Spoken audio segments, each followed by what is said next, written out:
How to change game controls and settings. Make the game feel right for you. This guide shows you how to change game controls and settings in darkest days. Go to Settings and select Controls. Tap Customize Layout to move the fire, jump, and toss buttons anywhere on your screen. You can also change the size and transparency of the buttons to suit your hand size.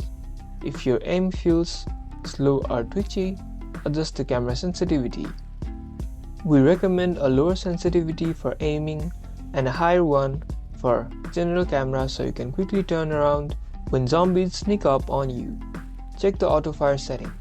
Beginners might find it easier to have the gun fire automatically when the crosshair hits a zombie, but pros usually turn this off to save ammo and have more control. Now your controls are perfect. Like and subscribe for more Darkest Days setup tips.